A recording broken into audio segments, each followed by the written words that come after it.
Hey everybody, welcome back to the stream where we are going to be discussing Misandry today in the United Kingdom. With me I have Elizabeth Hobson, who will be introducing herself in a minute. And I just want you guys to know, walking into the stream, that you should settle in. There's a lot of information that's going to be shared today. We're going to try to go ahead and get through it as quickly as we can while attempting to do it justice. And I have a message for Dave Cullen from Computing for Forever, as well as other people who have expressed disagreement with MGTOW, especially those in the UK. You're going to want to pay close attention to the information shared today in this stream, because I don't see, other than going to MGTOW, for the most part, I don't see really very many other options, or at least I don't see any other real viable options for a man in the UK having to live under such a discriminatory regime. So I just kind of want to make sure that, that thing is kind of addressed and go from there. So the other thing I want to cover too, before we get started, I want to go ahead and make sure that I go over the Q&A, since this is a new show. If you have questions, we're going to be doing a question and answer session at the end of the stream. For the last few minutes or whatever, I'm going to try to take some questions. The guest will be able to take some questions, and we'll go from there.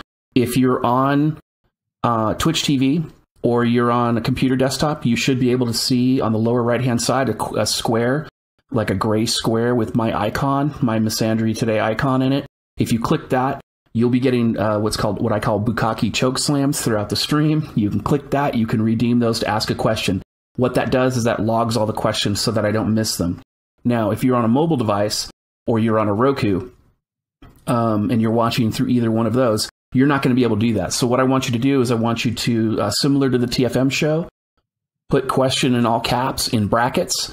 And then I want you to put immediately right after that who the question is directed to, myself or Elizabeth, and then ask the question after that.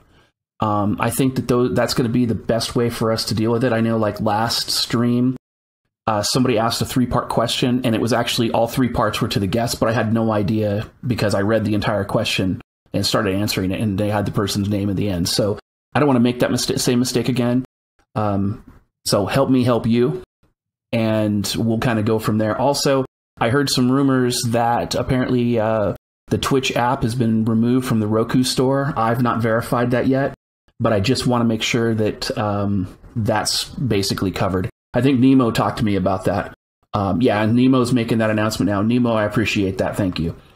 And then we'll just kind of go from there. If for some reason your stream stops, assuming that my OBS doesn't shit the bed or my VPN doesn't shit the bed, just go ahead and refresh the screen, and we will go ahead and go from there. And I know a lot of people are asking about who is Elizabeth Hobson and why the hell is she on the show. I think at this point, Elizabeth has a wealth of information she's going to be sharing today about Misandry in the UK and about the systemic discrimination going on there. And as far as who she is, I think this is the best part. Elizabeth, introduce yourself to the audience and tell people a little bit about yourself. Hello all, howdy. So I am not an MRA, I am an anti-feminist. People make that mistake quite regularly. I share the same goals as the men's rights movement. I want equality for men, of equality in rights terms, of dignity, opportunity. But I see a big fucking barrier in the way to men obtaining that equality, and that is feminism. So I'm a staunch anti-feminist. I have been kind of on the scene for maybe 5 years, just kind of trolling people and making friends and learning, doing a lot of learning. And in the last maybe 2 years, I've started to get a bit more active. So I'm now 1/4 of the UK group, the Liberty Bells. I think we've just had our sort of years and a first year anniversary. And there's me, Natoya Raymond, Catherine Kitsis, and Paula Wright, and we have sort of slightly different perspectives, but all challenging feminist narratives. And we work together on content and kind of get interviewed by Vice and stuff like that on occasion. And we also together. I have a quick question for you. Yeah. So does Vice take you just as much out of context as they do the MRAs and MGTOW? The last time I spoke to Vice, they didn't publish anything. I've just spoken to Vice in the last week, and I am expecting them to take us, or to take me, certainly completely out of context. I don't actually know if the young lady who interviewed me is going to use all of the Liberty Bells, because she was specifically looking for anti-feminists, and we don't all identify as anti-feminists, but I do. So I'm expecting her to use the material I gave her. And I'm also expecting her to provide me with a recorded copy of the interview, which she's promised. And she's promised that when the interview comes out, so I can see if she actually misquotes me or anything like that. And I'm not sure whether she's going to do that or not. What do you think? You trust her? Of course not. Of course not. She is a feminist. She's told me she's a feminist. Right. Give me just a quick second. Imbudo, you're a potato. We have a Q&A session at the end of the show. Please, for the love of all that is good and right, hold your questions till the end, and then I can hit them at that point. Obviously, you ask a lot of good questions, and even though I fuck with you a little bit in Discord, you've always got good input. So just, hold your horses on it and go from there. And I already see a little bit of interesting questions in the chat, so I'm going to kind of cut you off a little bit, Elizabeth, just to touch on a couple things. So you're an anti-feminist, but you're like more of an egalitarian? Yeah, absolutely. Okay. Okay. You and I are going to disagree on that. I just want to make sure we're on the same page, but I don't want to belabor that point too much, but it's very clear that we're, and you know this, we've talked behind the scenes a lot. So, but yeah. I've read your book. Yeah, your exactly. Excellent book. My excellent book. I did not pay her to say that, honest. So yeah. All right. So, and you also set up the International Men's Day, didn't you? And the conference? Yeah. Me and Natoya from the Liberty Bells, plus several men, were involved in organising a march in London and a conference in London called Messages for Men on Sunday, the 19th of November, which was last Sunday, or am I going mad? It was last Sunday, wasn't it? Yeah, it was.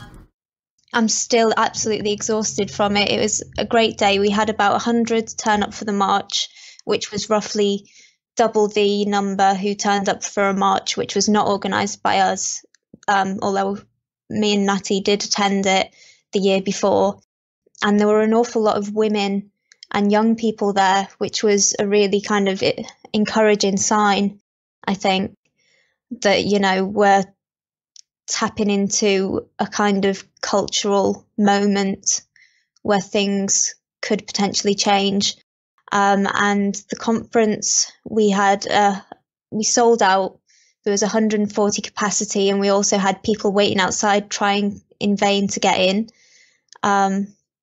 with some great speakers. There was Mike Buchanan from Justice for Men and Boys, Neil Linden, who is he wrote the first ever mainstream media piece in the UK that challenged the feminist narrative and raised issues regarding men and boys issues, right called Bad Mouthing. You can get that on A Voice for Men. In fact, you can find that on my channel. I read it out one night when I decided to pull an all-nighter for no particular reason. Fair enough. So you've got your own like little audio book then that you've recorded? Well, yeah, it's like a video of about 10 minutes maybe. Okay.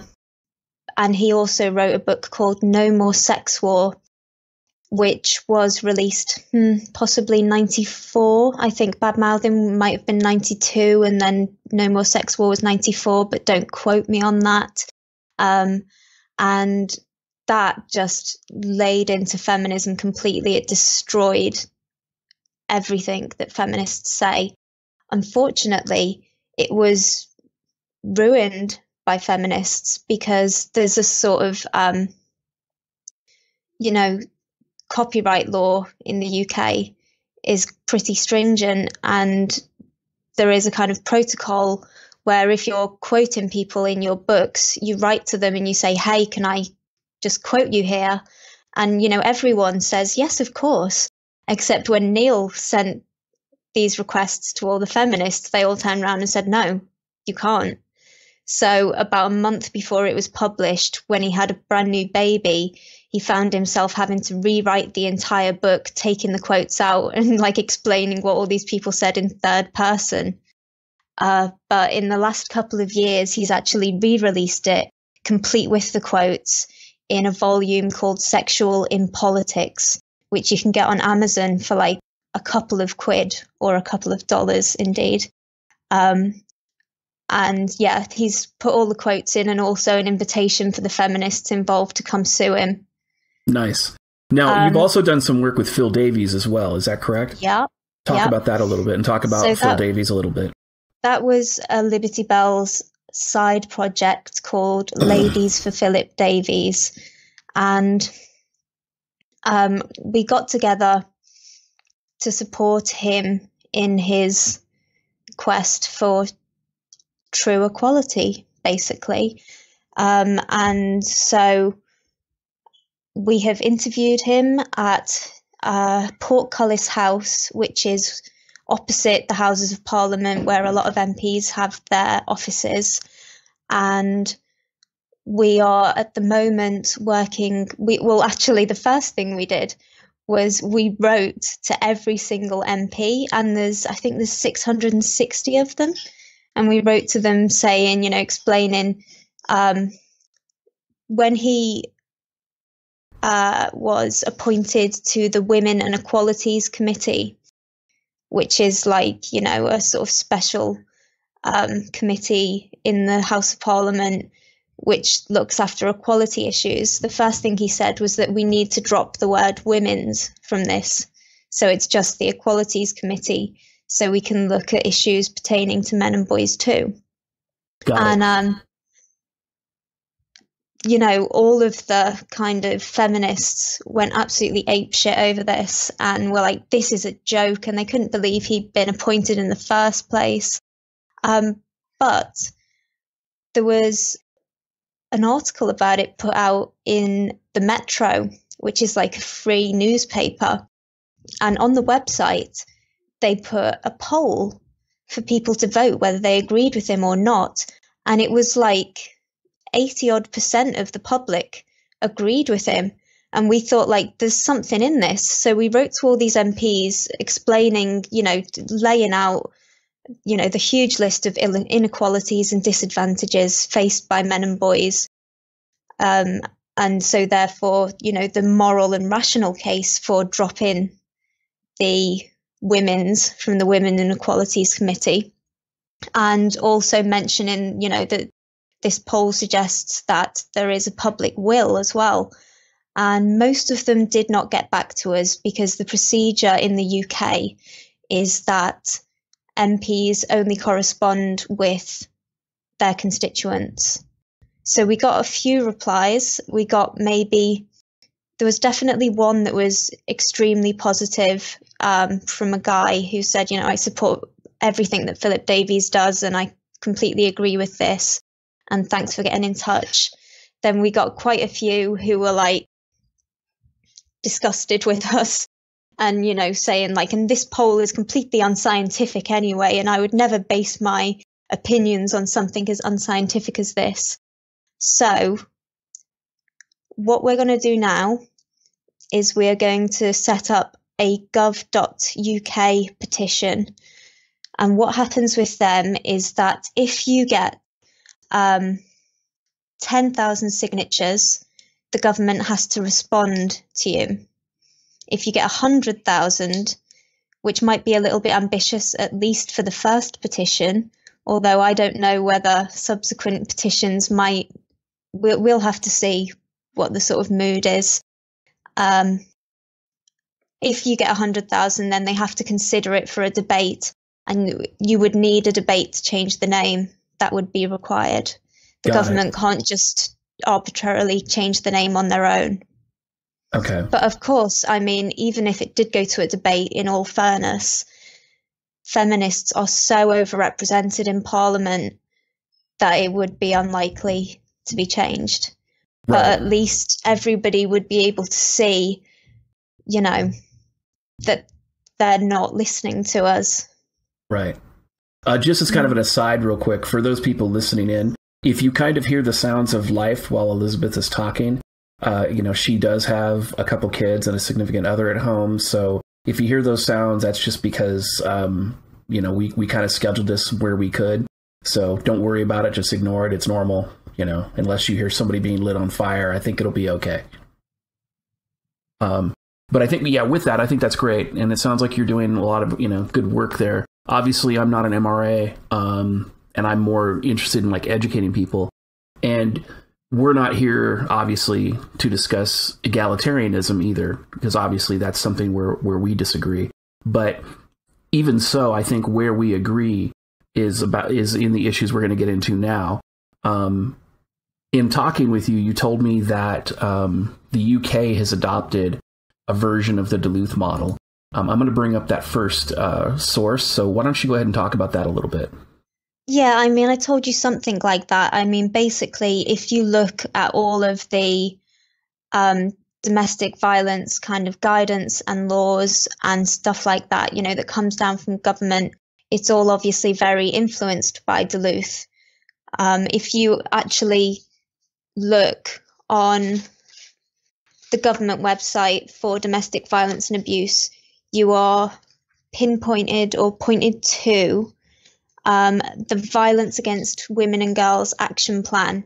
So it's very much inspired by that. But the model itself, you will find on council websites and social services websites and charity websites all over the UK.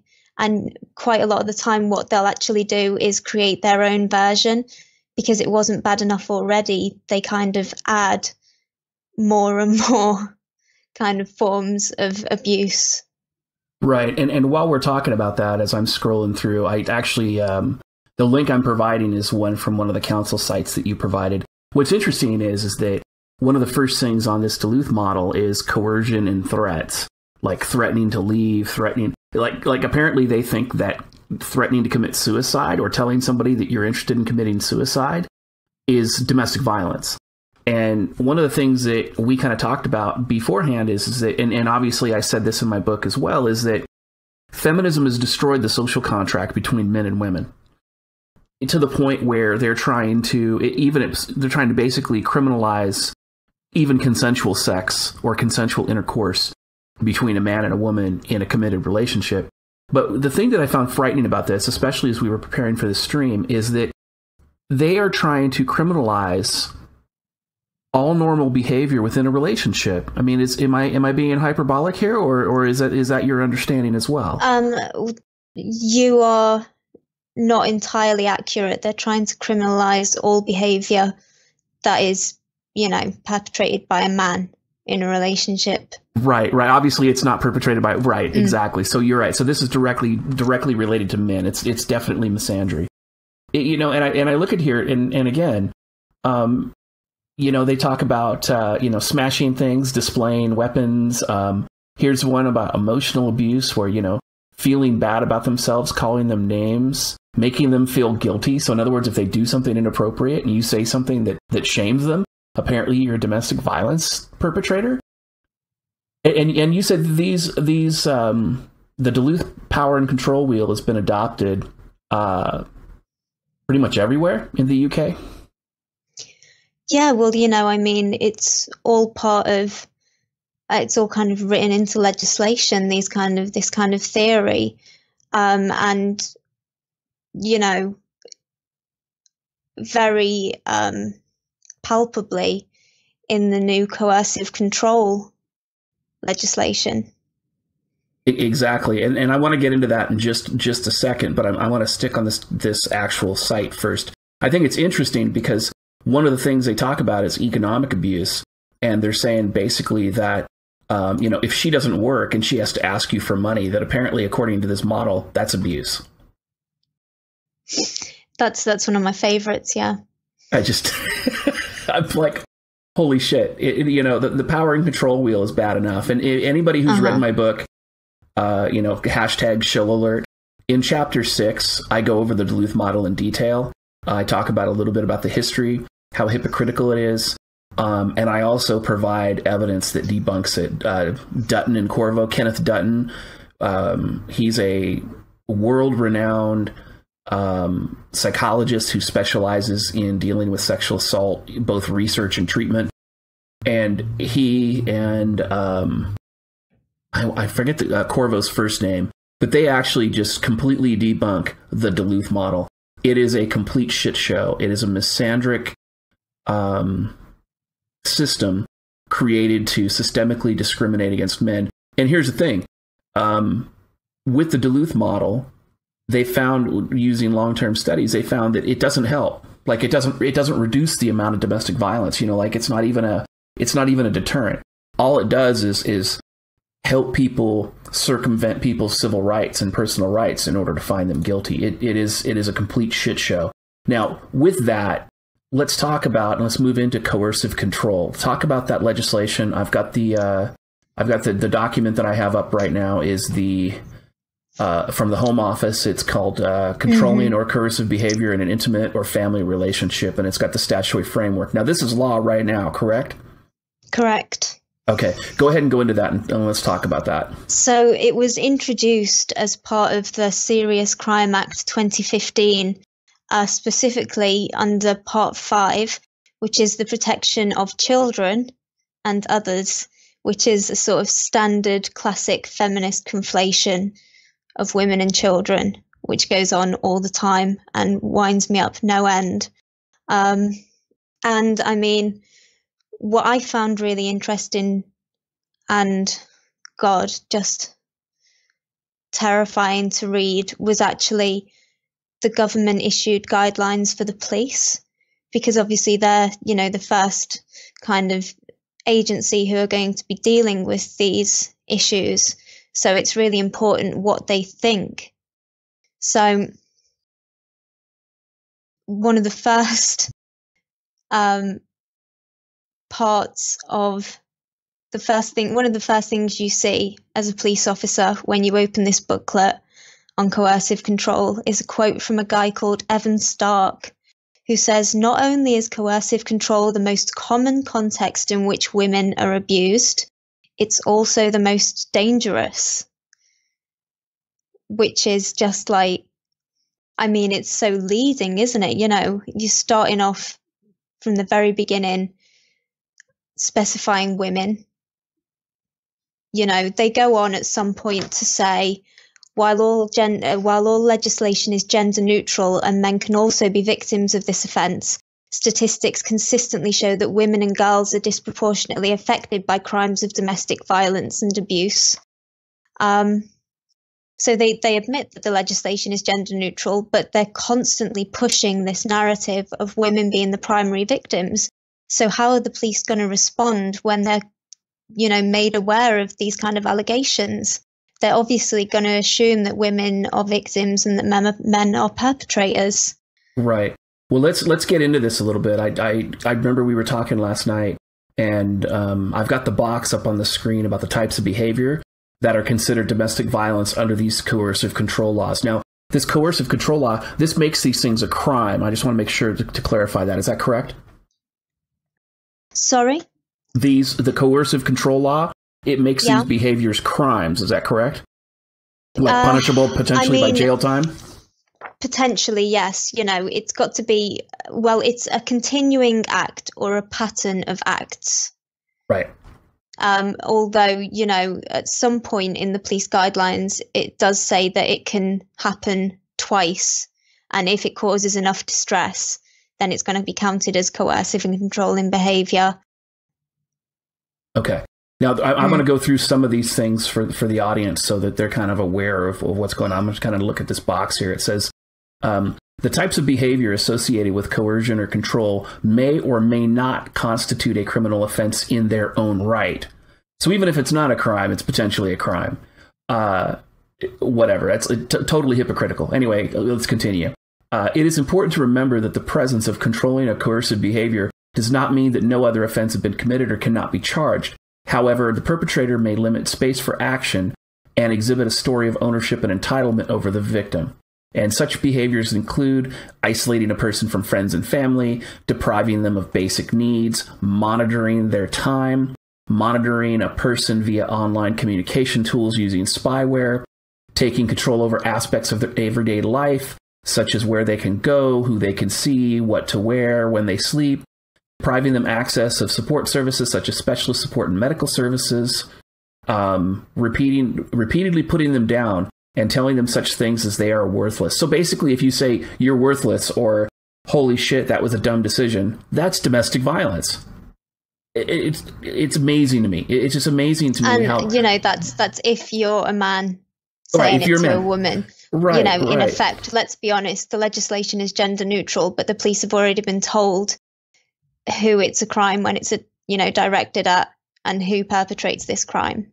Right. And then something that I want to touch on with you here in a second too, and we're going to come back to this, but forcing the victim to take part in criminal activities such as shoplifting, neglect, abuse of children to encourage self-blame and prevent disclosure to authorities. And I know you have some things to say about that, but we'll come right back to that.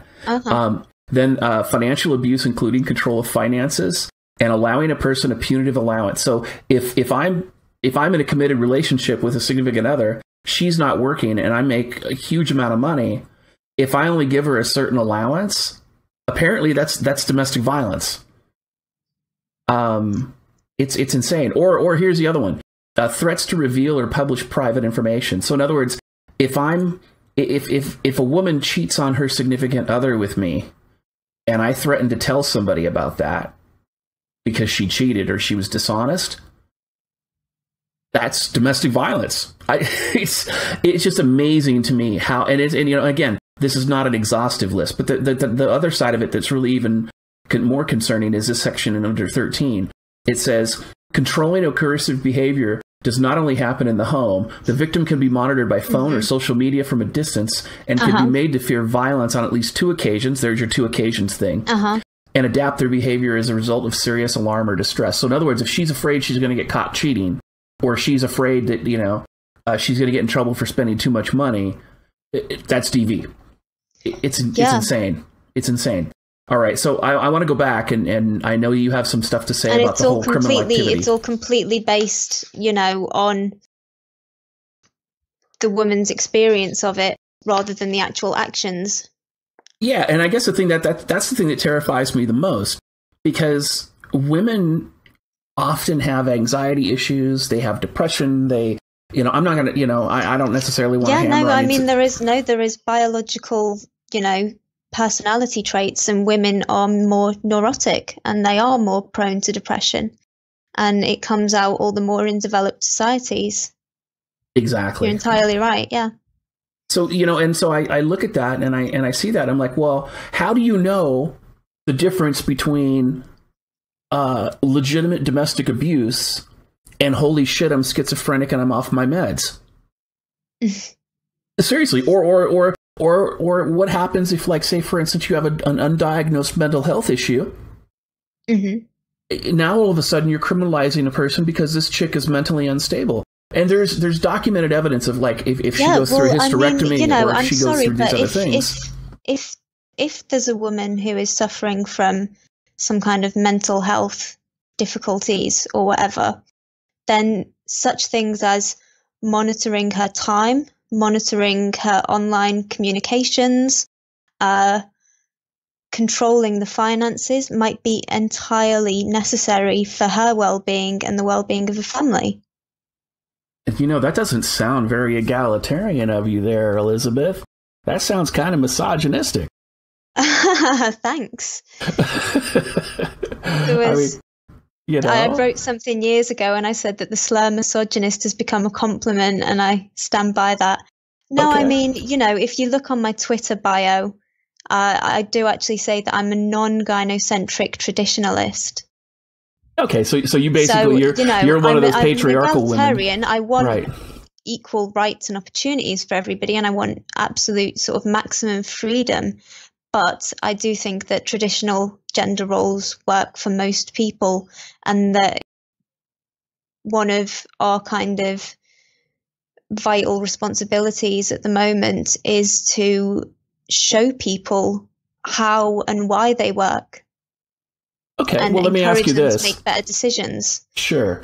Do you support then if obviously if he has to control the money and he has to basically kind of put her in her place within reason and with a responsible tone, do you support him giving her the pimp hand?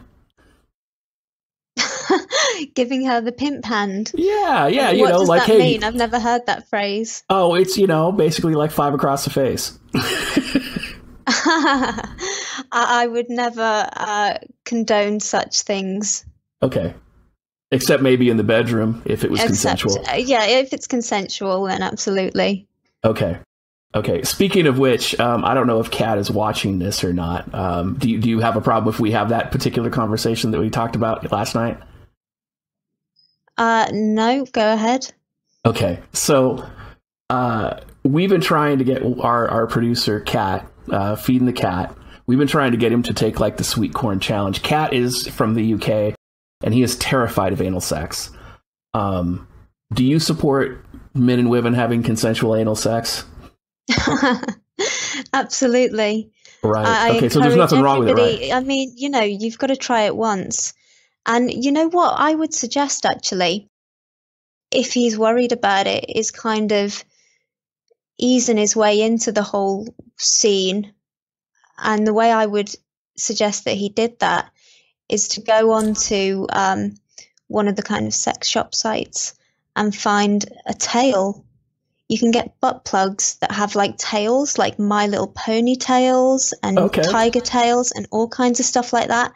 And, I think that might be a good way of him to for him to experiment and to see that he's, his partner is happy and not hurting. And, maybe he'll be encouraged to try putting something else in there. Well, without going too far with this, it just sounds like you're the voice of experience. So I just wanted to make sure that, we're supporting Kat as much as possible. I've just seen such things. Fair enough. I don't need, you don't need to. I know okay. nothing. All right, fair enough. Okay. So speaking of which, with my last guest, we had a really good conversation. I've just decided now from now on, anytime that there's a female guest on my stream, I have to ask, are you a trap? There's only one way to find out. Okay. Fair enough.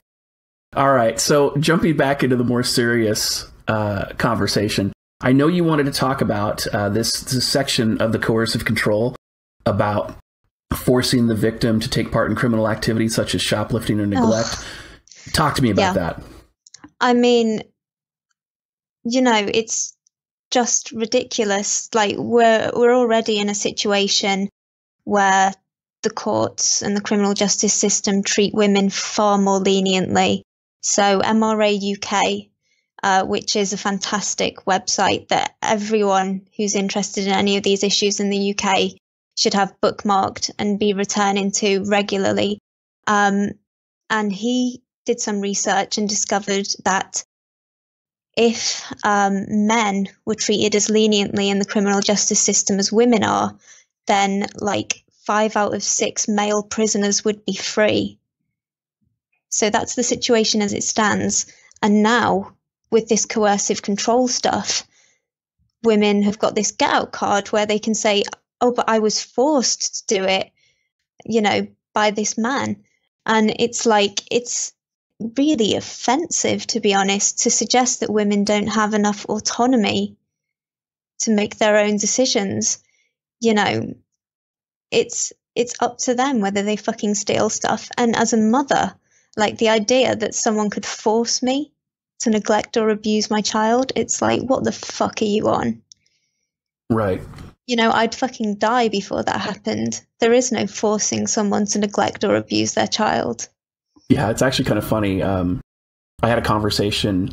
So my youngest daughter had started dating and, we were having a conversation and it was me, my ex-wife and my youngest daughter. And this is my second ex. And the young man was like, we sat down and talked and he goes, is this the part where you're going to tell me that, like, you know, you're going to hurt me if I hurt your daughter or that kind of thing? And I started laughing at him, but I was like, so, you know, it's kind of funny. You've heard about me. You've heard about my background. So you understand that, you know, there could be issues here. And he's like, yeah, I do. And he goes, you know, but I'm not worried about the threat. And I was like, well, I'm not going to threaten you, but let me make something clear. If something happened with my daughter and I was in a position to take care of it, I would surgically take you apart with my hands, feet, elbows, and fists. But as damaging as that would be, and I pointed to my wife. I said, you see that woman right there? And he's like, yeah. I said, she doesn't have the self-control I have. So she would grab a steak knife and she would stab you 75 times and probably continue stabbing you after you were dead while your corpse is laying there bleeding. So, you know, I don't want you to be concerned about me. I don't want you to be concerned about her. I just want you to be thinking about that when it comes to, you know, whether or not you cross the line, obviously, you know. And I wasn't discussing like, oh, you know, don't hurt my daughter's feelings or that kind of tradcon bullshit. I was more concerned about like that whole abuse thing, because this was like the first boyfriend. And he looked at her and like, it was funny, like from that point on when he was dating my daughter, he never stepped out of line again. It was fucking hilarious. So yeah, I think when it comes to women that actually have a maternal instinct, they will kill you dead twice. So I have no doubt in my mind you would do the same thing to protect your kids. Absolutely. I mean, don't get me wrong. There's a lot of garbage women out there, you know, that are shitty moms. But, you know, there's a lot of women out there that actually give a shit about their kids. Yeah, but they're not being fucking forced to be shitty mums. They're shitty mums of their own volition. Exactly. And they should be treated like such in the courts. They shouldn't be given a get out of jail free card for being so fucking horrendous. Right. So now I kind of want to shift gears a little bit, and I want to talk about Go ahead. We forgot to talk about, you know, we have had a brief discussion on financial abuse, including control of finances earlier. Yeah. So, I mean, basically, my position on the control of finances issue is that being a woman who knows a lot of women, I know an awful lot of women who are really, really fucking shit with money. Okay, fair enough. You know, I tend to think that there's, you know, if there's a lot of women that are shit with money, there's a lot of men who want to take control of the finances for the well-being of the family. Right. And that makes a lot of sense, obviously. Are you shit with money? My partner's never given me the chance to find out. Okay. So you're in your place. He has that box set up for you. But I mean, you know, sort of genetically speaking, I'd say that, you know, my mum's been in debt and my grandma's been in debt. Okay. You know, I've never been modeled good kind of financial sense, so I would be surprised if I was any good with it. Fair enough. Okay, so it sounds like your significant other's pimp hand is strong, so that's good. That's important. And you're happy with that arrangement? Is that my understanding? We're a happy couple, yeah. See, there you go, guys. We've got a good kind of distribution of responsibilities, and it works. There you go, guys. See, you know, she says she's an egalitarian, but we know what the program is. All right, so moving on. So there's a law being debated right now in the UK about domestic violence victims and cross-examination. You want to talk about that a little bit? Yeah, sure. Basically, I mean, it was set to go through with the Prison and Courts Bill last term, but due to the snap general election, it got dropped. But the Justice Secretary, Liz Truss, has promised that it's still on the agenda. And so, according to the Prison and Courts Bill, cross-examination by the accused is going to be completely outlawed. But it also entails courts weighing up whether, if it's distressing a witness, cross-examination is necessary at all. So, you know, you can accuse someone of a crime and go to court and cry and look neotenous enough and be spared any kind of cross-examination. Right. That and looks like the way we're going. You know, and it was interesting because when I first started looking into this issue, I was like, holy shit, if they did this, this would destroy a man's due process rights, at least from an American perspective. And even from a, like, you know, an English common law perspective, it would really create an impossible barrier to overcome. Now, what's interesting is that you gave me, and the link on the screen right now is actually the transcript of one of the debates about this bill. And the person who's actually doing the debating, I think I forget who his name is, but the important piece is he says right now, he says, this sort of cross-examination is illegal in the criminal courts, and I am determined to see it banned in the family courts too. This really, I'll be honest with you, this triggered... that was one of our top judges, wasn't it? Yeah, let me scroll up and figure out exactly who this idiot is. He is the Minister of Courts and Justice, Sir Oliver Heald. Oh, right. Holy shit. The reason that bothers me about this is not because, like, I'm just going to be randomly triggered. I want to approach this from a legal perspective. You know, for those people who know, you know, I have over a decade of experience as a legal professional, specifically in family law. I've dealt with a lot of domestic violence abuse issues. I've researched case law, so there's a lot of information that's out there, and a lot of information, or a lot of knowledge that I've learned and had experience. Here's the concern. If this was legal, if barring cross-examination in criminal matters was legal in the United States, Bill Cosby would have been convicted. The reason that Bill Cosby was not convicted was because the woman who testified in criminal court, the supposed victim, she was lying. They were having a consensual relationship. He was giving her tickets. She introduced him to her family. But the entire time that he was on the bang bus with her, she was cheating on her significant other, who basically she was in like a committed lesbian relationship. So she didn't want to get called out. And one of the top reasons, according to Kanan in his study, and I talk about this in my book in chapter 6, one of the top reasons that women will lie about domestic violence or rape is to cover up infidelity. It's one of the top 3 reasons.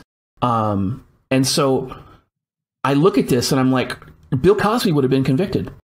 She was lying. And what's interesting is that even at the end, after the trial ended, they interviewed the jurors. And one of the jurors was like, it was very clear she was coached. It was very clear that somebody had tampered with her, you know, with her testimony.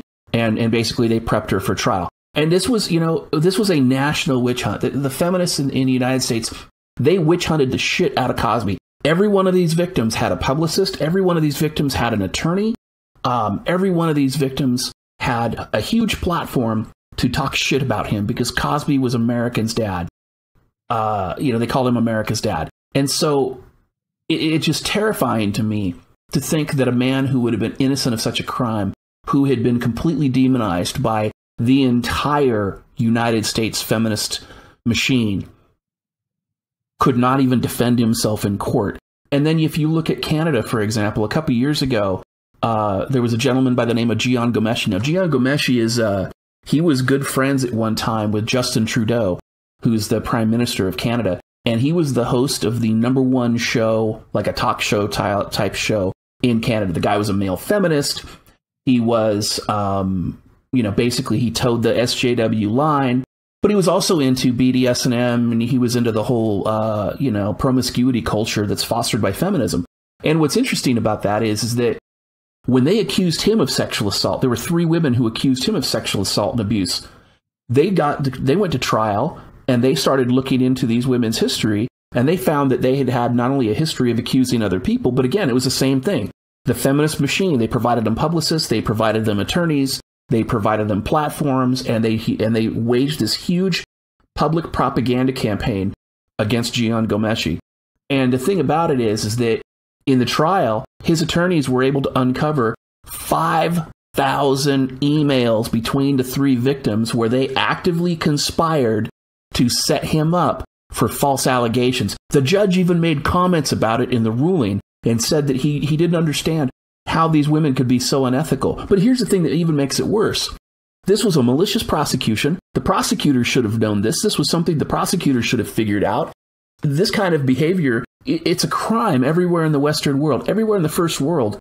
if you make up false allegations and you know you're making up false allegations, it's a crime. It's a crime in Australia. It's a crime in Canada. It's a crime in the UK. It's a crime in the United States. And like I said, everywhere else in the first world. None of these women got charged. None of them. So when Ghomeshi was found innocent, the feminists just rioted outside. Well, not rioted, but they protested outside, and, the courthouse. And then they changed the laws in Canada to make it so that you can't cross-examine your witness. Now, the reason I'm saying that is this is completely a miscarriage of justice from any kind of legitimate or objective legal perspective. And on its best day, it's offensive. Now, because cross-examination isn't legal, tell me, how does a victim testify in a criminal court under these circumstances? Can you kind of explain that to the audience? Well, I mean, this hasn't come in yet for family courts, which was what the Prison and Courts Bill was addressing. But it's a criminal court right now, right? Cross-examination. Sorry? But it looks like it's already active in the criminal court. Like, you can't cross-examine. Well, that's for alleged rape victims. As of September this year, alleged rape victims are able to submit pre-recorded evidence. So, I mean, I'm sure that where you are, you have kind of video links and this kind of stuff to alleviate the trauma of seeing the alleged perpetrator again. Am I right? Yeah, and that's one of the things that I was kind of shocked about. So it's crazy. That's one thing, but I mean, alleged rape victims can submit pre-recorded evidence. Right. You can have a professional. Just completely insane. Right. Well, yeah. You have a videographer. You have it's a like, script. hang on. I've fucking stumbled on my story. Can I start from the beginning? Right. It's coaching. It's coaching. That was after 3 pilot schemes took place in Liverpool, Leeds, and Kingston upon Thames with children and vulnerable adults, which proved both to lessen the trauma of going to court and to increase convictions, because that's what it's about, let's be honest. Right. It's not about justice. It's about jailing more men. Absolutely. So I want to shift gears a little bit. One of the things you talked about when we were discussing coercive control is you talked about the police department and about how, like, what they do with their domestic violence protection notices and orders.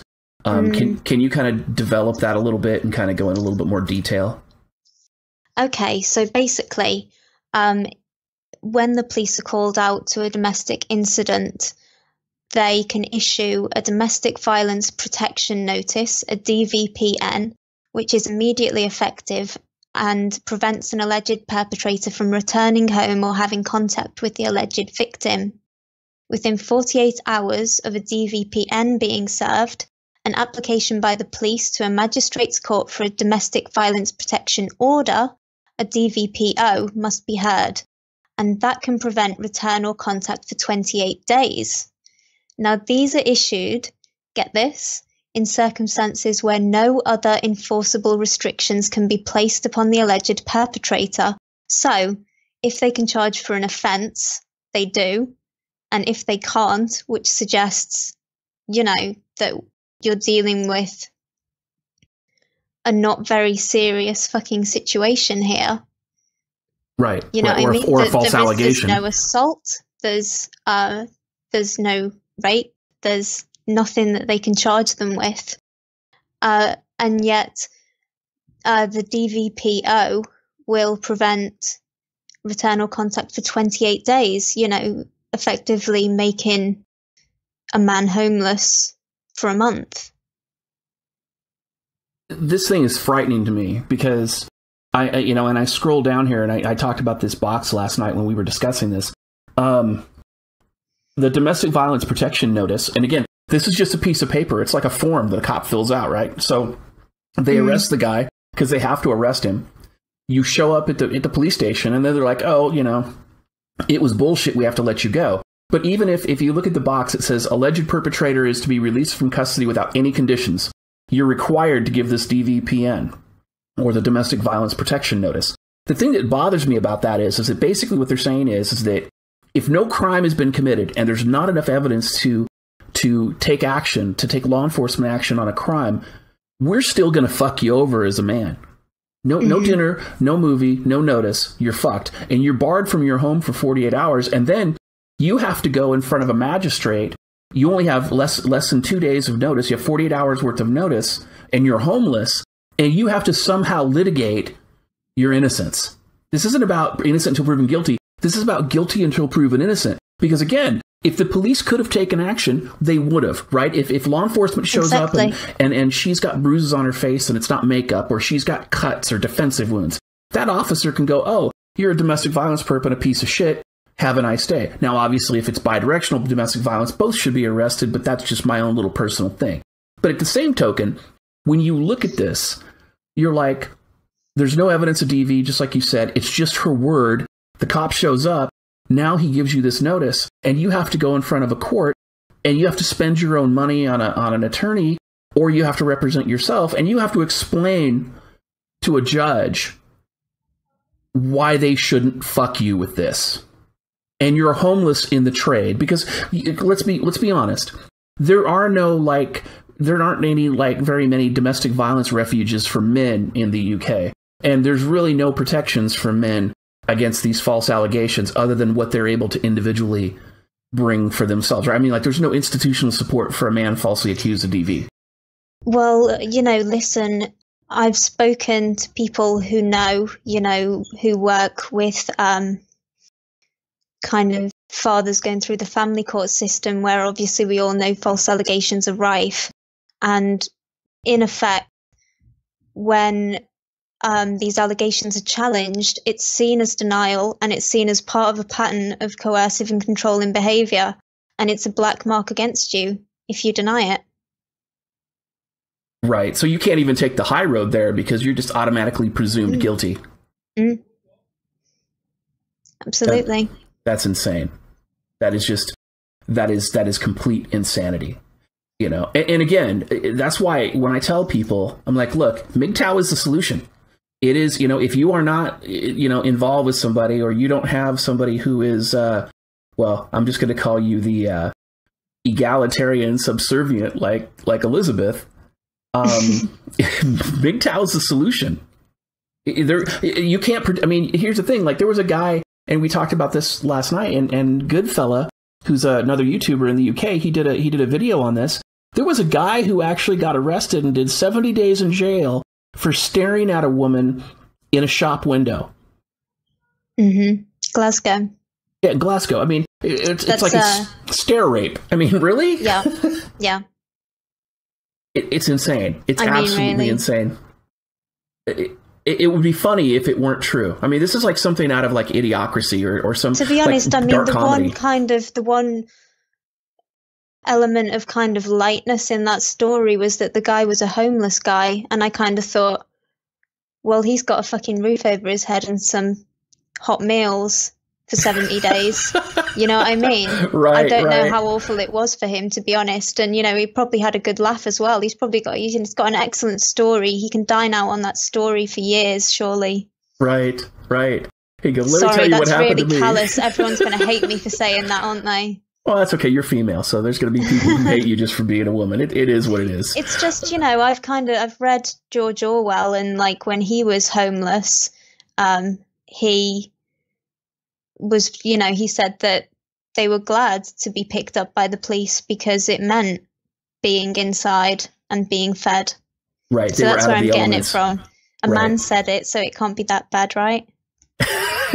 But here's the problem. Men are the reason why feminism is in power. I mean, there's so many cucks out there, so many white knights out there, so many people that are just like, maybe if I become her slave, maybe she'll let me touch her pussy. It's really retarded. It is so retarded. So yeah, exactly. Now let's talk about social services for a second. I'm going to jump to this next image, but let's talk about social services. Tell me about how. And I don't have like a video frame for this, so people can kind of look at that while I'm talking about it. But tell me about what social services does in the UK, and talk about vulnerable adults and how they relate, how that's associated with this. Yeah, social services deal with vulnerable children and adults who are going through difficult times and try to help them resolve problems and direct them to appropriate services that they need. You know, they're also responsible for taking people's kids off them. They're an extremely ideological organization, not only in terms of kind of feminism, you know, where I've kind of seen some of the textbooks that they read. It's full on, you know, Duluth shit.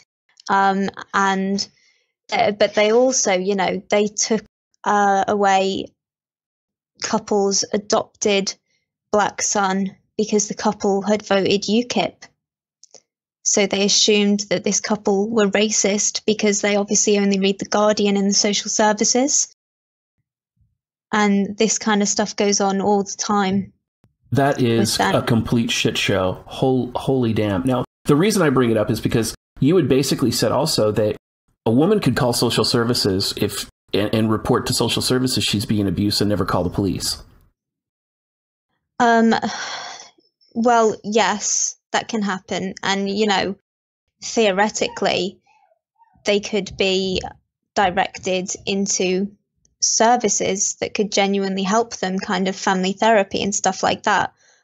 You know, in practice, that's never going to happen. The advice is going to be very different. And,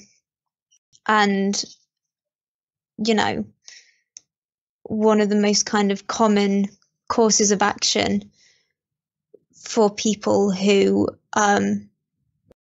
claim to be victims of domestic violence or coercive control without calling the police is to invoke a civil injunction.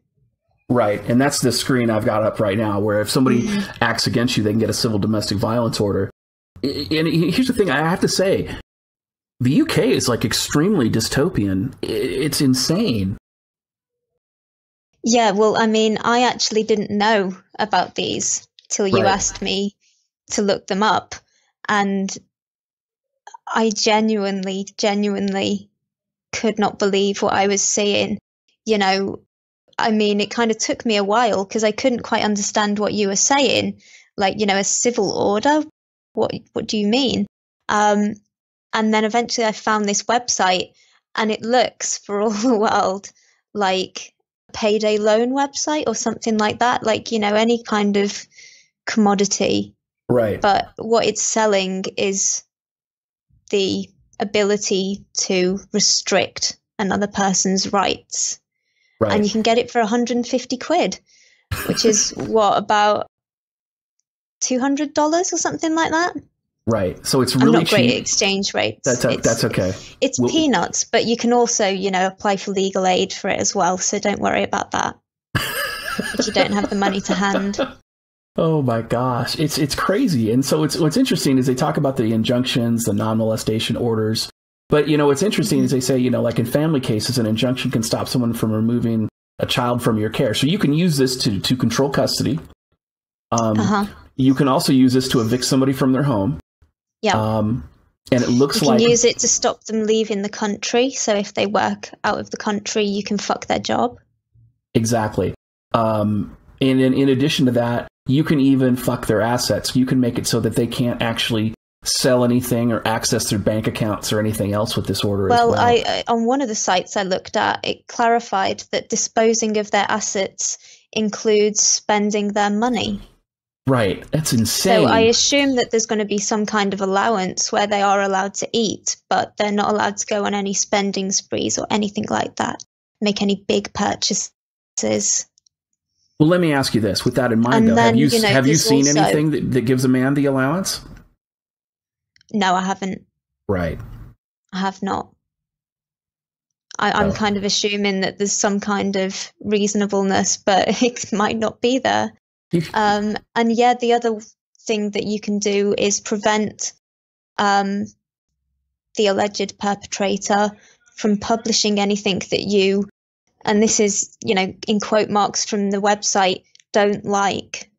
Exactly. So in other words, if they say basically she's a liar or, you know, she's emotionally abusive, she can use this injunction to prevent you from telling other people about that. So she can restrict your free speech. Yeah. And there's absolutely no evidence required to get a civil injunction whatsoever. Only an affidavit, which is a sworn statement made in court. And you do have to turn up to court as the alleged victim, but you can get a solicitor to give the statement.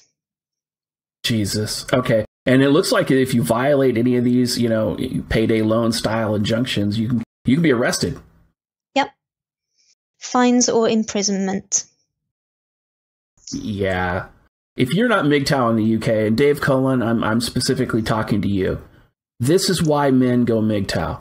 This is why men are like, fuck it. I'm not even going to look at a woman. In Glasgow, a guy got arrested for looking at a woman. He did 70 days in jail. Every type of behavior that a man could exhibit in normal interaction with a woman in the UK can be reframed as a crime, and a man can be persecuted for it. And I'll tell you what, Hitler would be proud. You know what? It's just like, it's so incredibly sad because, we are 7% feminist in this country. So that's 93% non-feminist. And, although a far greater proportion are gynocentric and, a lot of non-feminist women can and do use these privileges that they've been granted. It's like society's just been fucking fucked and bastardized by this bigoted minority of misandrists. I would agree with you. And it's, it's really interesting that you as a woman could actually not only say that, but recognize it, because one of the things that TFM and I have talked about a lot is that just because a woman doesn't identify as a feminist doesn't mean she's not gynocentric. And so we've looked at, like, for instance, like the gynocentrism in the tradcon movement, as well as, because that's really the tradcon movement, especially today, has morphed into a gynocentric focus on the conservative side. Oh yeah, well, exactly. That's exactly why I never used the term traditionalist until I picked up the article Traditionalism versus Traditionalism by Paul Elam and Peter Wright, which explains, the difference between traditionalists and non-gynocentric traditionalists. Right. And I think that's an important designation. The word itself comes with a lot of baggage. Right. Well, so do a lot of women, so no disrespect. All right. Well, let's move on. So now I want to talk about, let's discuss patriarchy as it relates to the Istanbul Convention. And let's talk about the Istanbul Convention. Tell everybody what that is.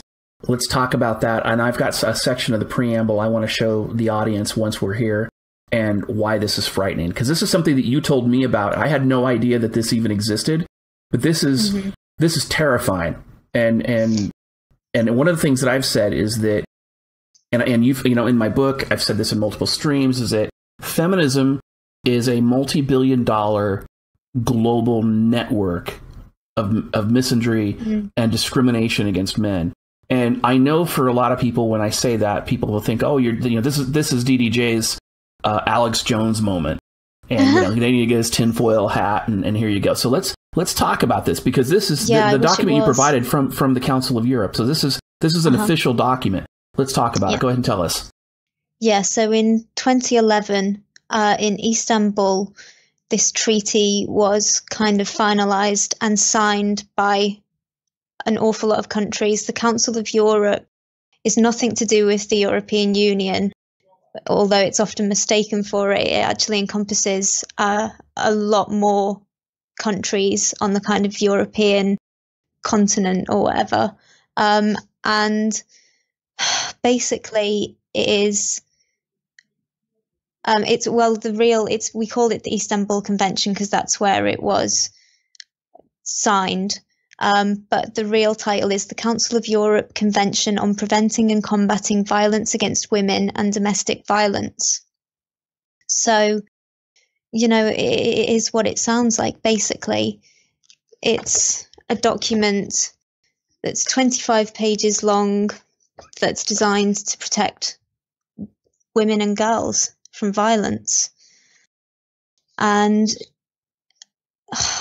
most kind of horrendously, it writes patriarchy theory into legislation in the countries that have actually ratified it into law, such as we did.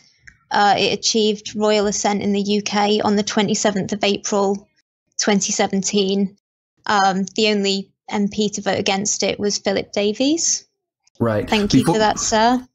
Exactly. And, before we jump into Phil Davies, let me give a quote for people that are here. I've highlighted it, and I'm a little bit my highlight foo is a little bit lacking, so there was a couple little hiccups while I was trying to do it. But this quote's really important. This is what she's talking about when she's saying that it codifies patriarchy theory and legitimizes it in an international treaty. Recognizing that violence against women is a manifestation of historically unequal power relations between women and men, which have led to domination over and discrimination against women by men, and to the prevention of the full advancement of women. Recognizing the structural nature of violence against women as gender-based violence, and that violence against women is one of the crucial social mechanisms by which women are forced into subordinate position when compared to men. Now, it's interesting about that because patriarchy theory has been debunked.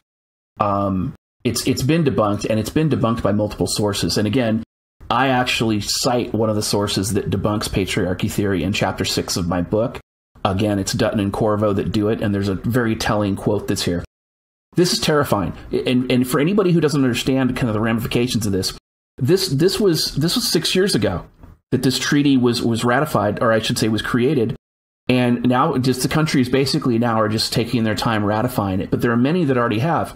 This is a global discrimination movement that's sponsored by the government. Can I also just point out that of all the countries that had, prior to us ratifying it, only in one of those countries had the rates of domestic violence changed. And that was in Iceland, where they'd actually increased since ratification of the bill. So this convention is nothing to do with preventing and dealing with domestic violence and violence against women and girls. I mean, some people claim that because it says at various points that it's to prevent violence against women and girls and domestic violence, that the and domestic violence bit includes men, which is bullshit because, you know, right the way through it, I think it was actually Philip Davies in his 90-minute speech at the second reading in the House of Commons counted how many times women were mentioned and how many times men were mentioned. And, you know, it's like women and girls are mentioned loads of times and men are mentioned very few. But when they are, it's almost entirely always in the context of, you know, this patriarchy theory bullshit. Right. That they're the aggressors. Right. And so here's the thing that I want to kind of underscore here too. And again, Dave Cullen, I'm talking directly to you and I'm talking to people who agree with you. You did a video a couple weeks ago where you said specifically that you think that the feminist movement and that the social justice movement are actually kind of like in a recession and that people are winning against them. I disagree. And this is why I disagree. This entire stream, I mean, obviously I'm not dedicating this stream to you, but basically because you've been rather outspoken, obviously, in your opposition to feminist and social justice bigotry. I think it's important for you and other extremely well-spoken and extremely well-researched YouTube content creators to see that even though, anti-feminism reigns online, and even though there's a lot of feminist fail videos and things like that, the reality is that in the real world, it's getting worse. It's not getting better. It's getting worse. And we are getting more and more fucked every day. And it's absolutely horrible. So, you have to look at the full picture. If you don't look at the legal side of it, if you don't look at the political side of it or the political ramifications of this stuff can't be stopped. Because these people, I mean, it's the snowball is 3/4 of the way down the hill, and we are living in a dystopian reality right now. And so, sooner or later, people like you won't even be able to make videos in the UK because of all the trauma that's here. And the thing is that people ask me all the time, they say, DDJ, if I want to avoid gynocentric drama, where do I go? Because it's bad in the United States too. It's actually bad in any country where feminism has been adopted. And I thought about it, and I think my answer to that is this. You need to go to the United States. We have two things in the United States that no other country has together that protect us and potentially insulate us, assuming that we can keep the cucks in check. The first one is our First Amendment right, freedom of speech, that protects hate speech, because it prevents people from going full retard like this and putting up these misandric discriminatory laws where you can go to jail if you tell a woman that, she made a bad decision, or if she chooses not to work and you say, no, you need an allowance, and you can go to jail for that. We don't have that in the United States. The other thing is that we have a Second Amendment right to bear arms. So, and honestly, I know a lot of people are like into the whole self-defense thing and this and that. And, I think that we should continue to have 50-round magazines legal, because there are cucks in droves, and, we could fix the gene pool now. Just saying. So I'm not necessarily calling for revolution or anything like that. All I'm saying, though, is that our Second Amendment right and our First Amendment right to free speech, they insulate us against this stuff. Our Constitution is the only thing that's holding back gynocentrism in the United States from doing the shit it's doing in the UK and elsewhere. And in the UK, holy shit. I mean, and I was even joking. I was like, Elizabeth, if I went to the UK, shit, I couldn't even look at a woman. I might as well just go back and watch some porn and masturbate. And you remember what your response was? Go ahead and tell me what that was. I don't remember. What was it? You were saying something about how certain kinds of porn were becoming illegal? Oh my God, yeah. I mean, I made a list.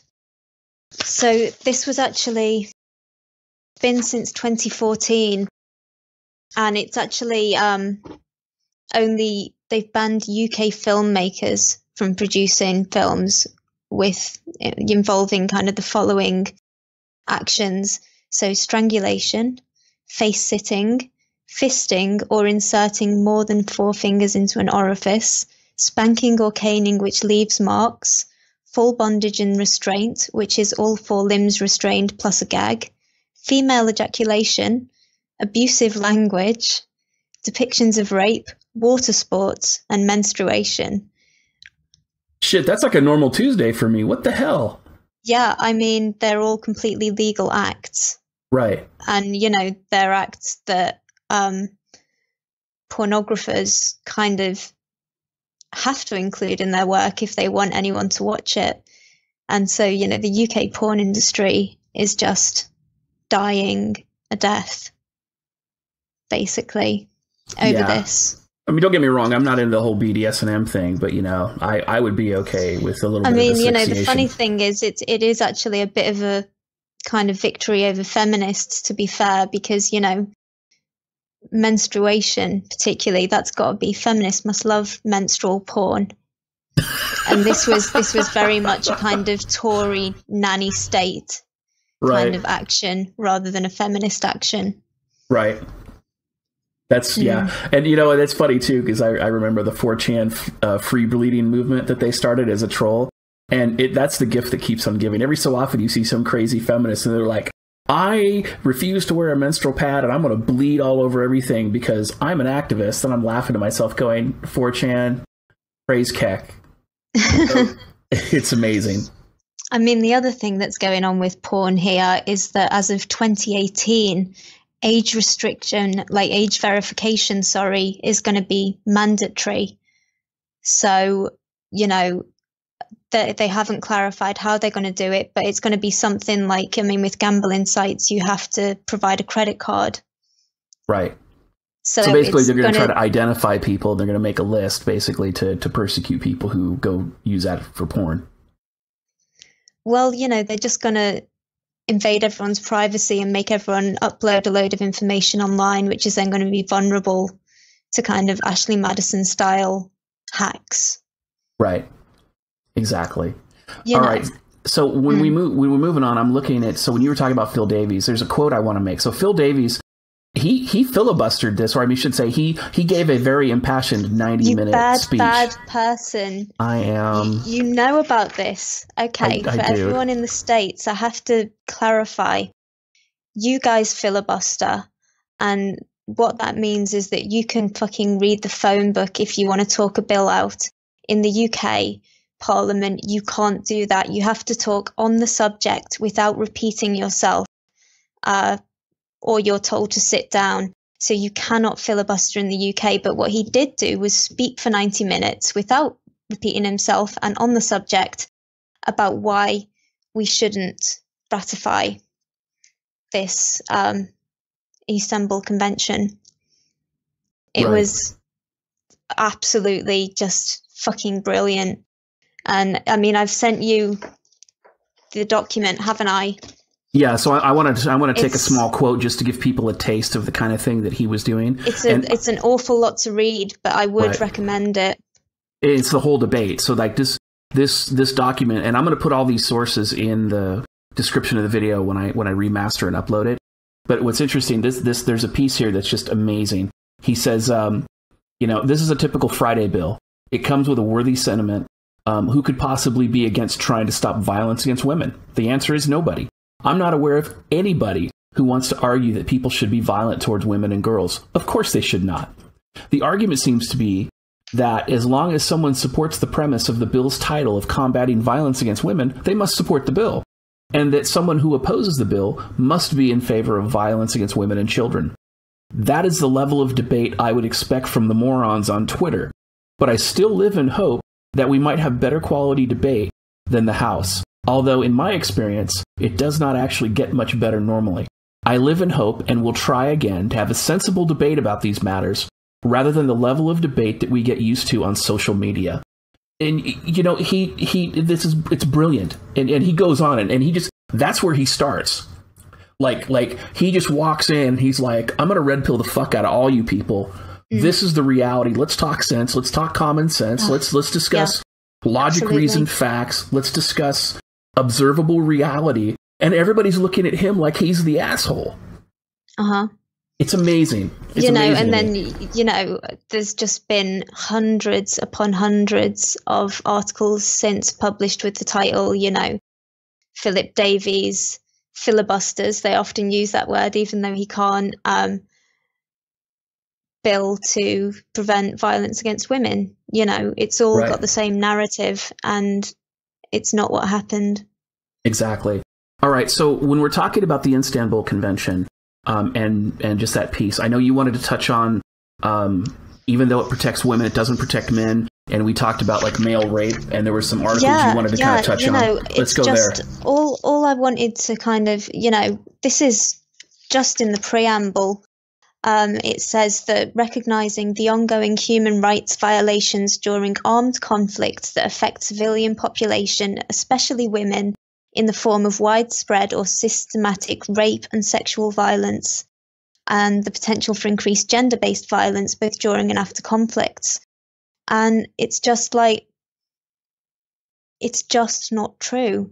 I've kind of been noticing recently more and more information coming out about victims of male rape, or male victims of rape in conflicts. So, there was a piece came out in The Guardian about men being raped in Syria. And, there's if you look it up, if you look up kind of male rape in conflict, you will just get pages and pages of articles. I've picked up one about Bosnia today. There's ones about the Congo. It happens in all kinds of places in Africa.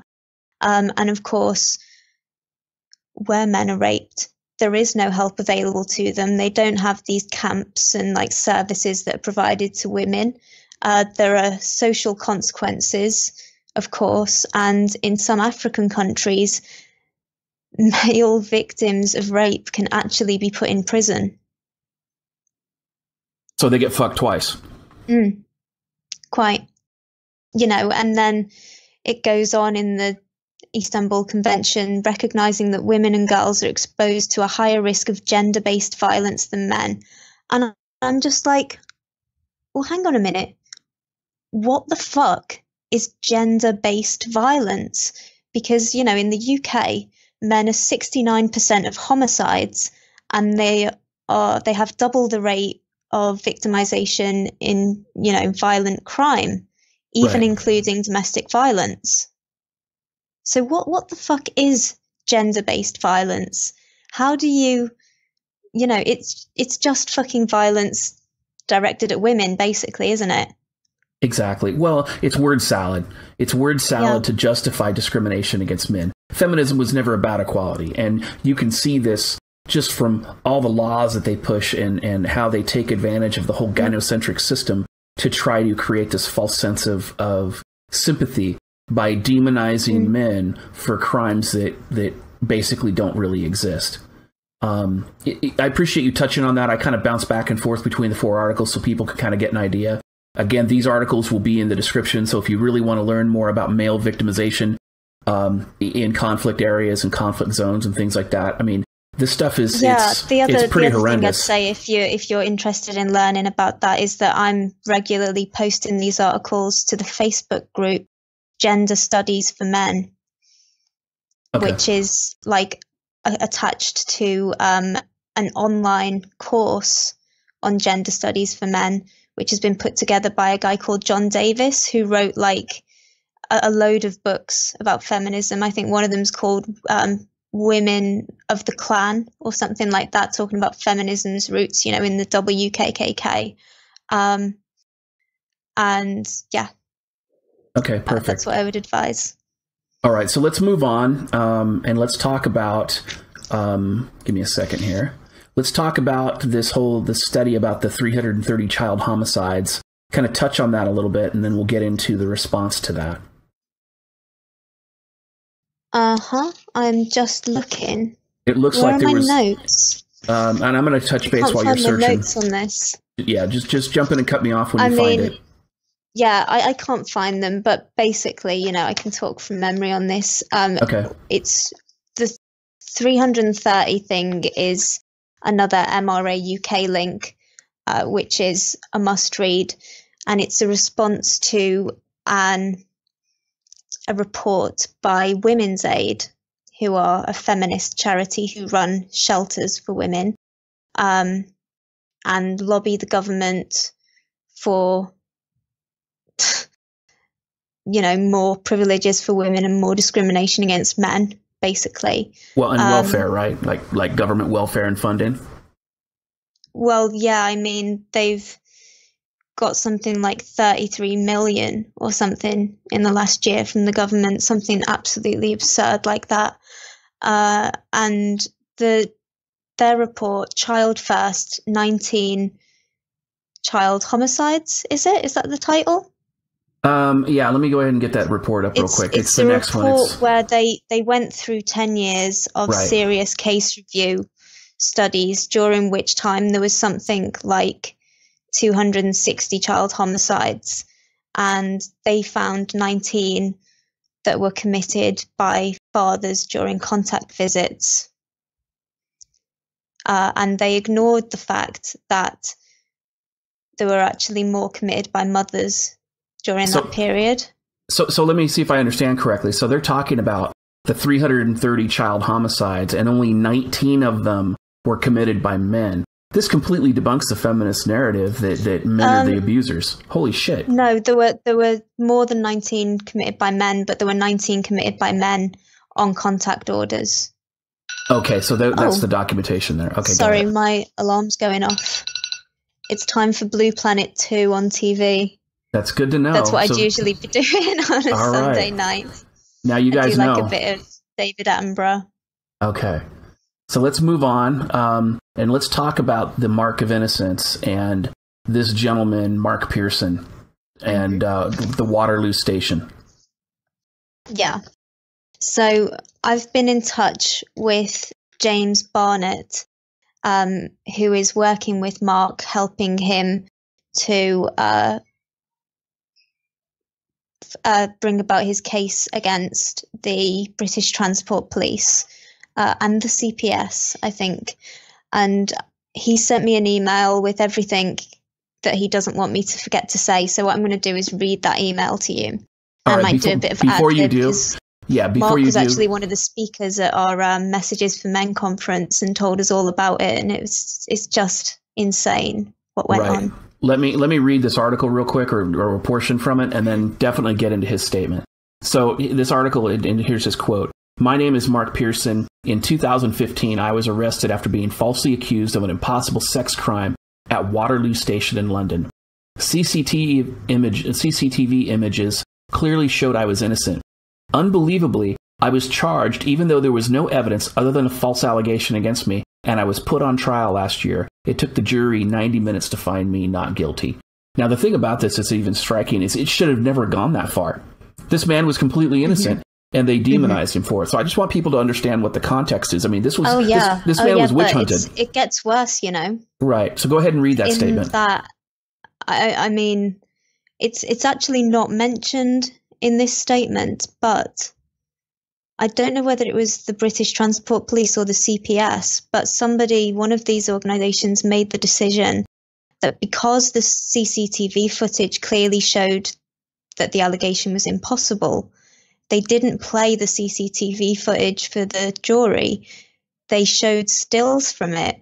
So the stills made it look like it was conceivably a longer period of time that they spent passing each other than it actually was.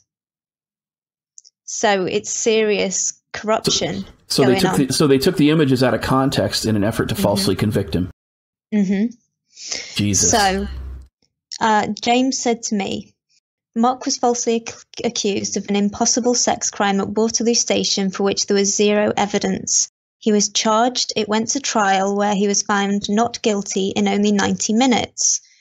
And I mean, that apparently was because the woman involved, actress, showed herself to be just fucking mental, apparently, when she was looking at the CCTV footage.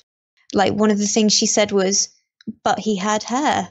And Mark's, like, completely bald. So he's standing there going, like, why am I here? And one of the other things she said was, but that's not me. Looking at a picture of herself. And it was very clearly her. And she's going, but I don't have those boots. So this is like a serious deranged fucking fantasist that should have been picked up by the police, you know, straight away. Well, and this is one of those examples too, where a lot of false rape accusers and a lot of feminists, rather than admit that they've been dishonest or admit that they're wrong, they just double down. It doesn't matter how retarded it is, they just double down.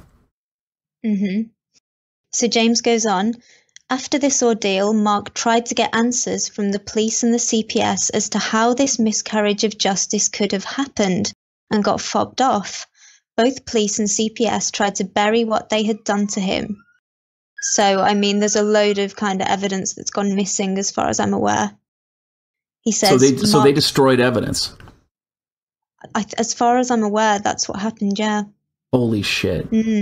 I bet you that's a crime too. Yeah, and hired a private company called Barnett Survivors Limited, run by James Barnett. James works cases with corruption on behalf of male and female victims. James picked up the trail left behind of the frame against Mark and followed it, exposing the corruption as he went. His company made a successful IPCC complaint alleging perverting the course of justice against the force in question. Outside detectives were brought in to reinvestigate Mark's entire case, and James met with those detectives on Halloween this year, especially to explore the CPS side of this debacle. A fundraiser has been launched for legal fees to bring prosecutions as required. The objective is to change CPS ideology, where she means victim and he means bad guy, and there is evidence of CPS collusion in what happened to Mark. The case is a chance to change things for the better, to make services like police and CPS approach allegations in an objective, neutral way, which they most definitely do not currently. They currently use the listen and believe policy. So, you're going to include a link to his crowdfunding campaign, right? Correct. Yeah, I'll put it in the description. And you'll have to send that to me via Skype, but I can do that. Now, Okay. while you're talking about that, go ahead. I'm sorry. Can I read it out? It's gogetfunding.com/innocence/. Last time I checked, he was on like 2% of his target, so he really, really needs help. We actually, with our conference, all the extra money that we raised in ticket sales that we didn't spend on venue and march and speakers and stuff, we've donated to him as well. But yes, he desperately needs the cash, and it will be very useful, not just for him, but potentially for bringing about a more just legal system in the UK. Well, sure. I'm always of the opinion that if somebody does something like this and it's a gross miscarriage of justice, you need to put somebody's head on a pike. You need to make an example for the others and go, look, if you're going to fuck this guy over, this is what's going to happen to you. So I completely support this. And what's interesting is like Erin Pizzey is a old school second wave feminist. I don't think she refers to herself as a feminist anymore, but she helped expose a lot of the hypocrisy during the second wave feminist movement. And you could, I mean, she's everywhere online. You could learn a lot about her. I think there's multiple interviews with various people with her. But her quote is, I'm putting my heart and soul behind this campaign to raise funds for Mark to fight CPS and the police. All of us can use this unique opportunity to stop the epidemic of false allegations that the CPS and police use to deny the human rights and fair treatment to those unjustly accused. And, you know, even though she doesn't say so, that's men. Basically what I'm saying is that's men. And it's the whole thing is a shit show. So do you have anything else you wanted to discuss when it comes to that, or can we move on to the advice? The one other thing I would just like to point out is that under UK law, the person who made the false allegation is not, or she's not allowed to be named. She has anonymity. So whilst Mark went through having his face and name plastered all over the papers, she, after making this false allegation, is still enjoying anonymity. And, you know, this needs to stop. And someone made the point at Messages for Men that actually we need a register of false accusers so people know. I would agree with that. I definitely would agree. Now, I'm also putting something up else on the screen, advice for men experiencing domestic violence allegations. You want to kind of touch a little bit on that, or do you want me just to go through it? You know, I would also say, you know, if it's family court related, look for Families Need Fathers. That charity is really, really good. James Barnett of Barnett Survivors is another one to look out for. He is on Twitter. Let me just find his handle. And, you know, if you're looking for any other kind of help, then do get in touch with me and I'll see if I can help you find some kind of services or individuals who can offer that. And you can get in touch with me at antifembot, ANTIFEMBOT @gmail.com. James Barnett, his Twitter handle is @Barnett Survivor. So that's Barnett, BARNETT, Survivor, all one word. Okay, thank you. All right, so now I'm going to go ahead and switch over, and we're going to talk about this study that you gave me last night about men's experiences in the UK justice system following female perpetrated intimate violence, or intimate partner violence, I should say. You want to talk about that a little bit, and we can touch on that? Let me find my notes on that. That is basically, I mean, it's pretty much what it sounds like, isn't it? Right. Well, let me touch base on, let me read the abstract. So the abstract says, the current study aimed to explore men's experience in the UK criminal justice system following female perpetrated intimate partner violence. Unstructured face-to-face and Skype interviews were conducted with 6 men aged between 40 and 65. The interviews were transcribed and analyzed using interpretive phenomenological analysis, or IPA. Due to the method of analysis and the sensitive nature of the research, the researcher engaged in a process of reflexivity. 4 main themes were identified, include guilty until proven innocent, victim cast as perpetrator, masculine identity, and psychological impact, as well, or I should say, and the light at the end of the tunnel. The themes were discussed and illustrated with direct quotes drawn from the transcripts. Mm-hmm. Yeah, so, you know, it's the same old story that everyone in this scene kind of knows. These men experienced false allegations. When they were arrested, they explained to the police that they were actually the victims in the situation. A lot of them had evidence, and they were still not taken seriously and treated as the perpetrators. And Right. is it any wonder when the police are reading these fucking guidelines that say that's what happens? Right. They're being indoctrinated to discriminate against men. Yeah, they're being indoctrinated, exactly. You know, and it's not just in the workplace, it starts in schools. Right. And I wanted to talk about that too. Let's talk about that. I've got that next article that you have time? about. Yeah. It's Okay. Work with women and young people. You were talking about that. Go ahead. Yeah. So, I mean, I think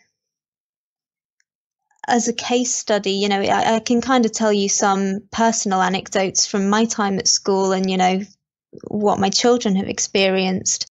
But I think a really interesting, concerning charity that people need to know about is the Equation charity. And I first became aware of them when a friend of mine sent me some photographs, which a friend of his, her 9-year-old, had brought home this book from school. So it was a book called The Great Project. Great standing for good relationships are equal and trusting.